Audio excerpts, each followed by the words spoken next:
أعوذ بالله من الشيطان الرجيم. بسم الله الرحمن الرحيم. ألف لام را.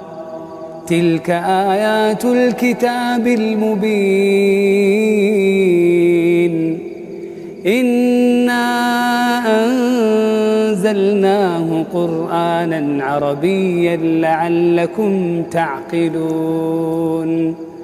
نحن نقص عليك أحسن القصص بما أوحينا إليك هذا القرآن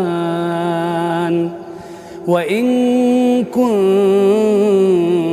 من قبله لمن الغافلين.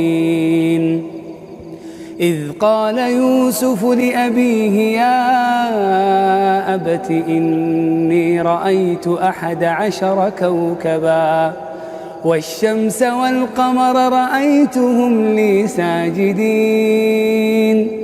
قال يا بني لا تقصص رؤياك على إخوتك فيكيدوا لك كيدا إن الشيطان للإنسان عدو مبين. تبارك الذي نزل الفرقان على عبده ليكون للعالمين نذيرا.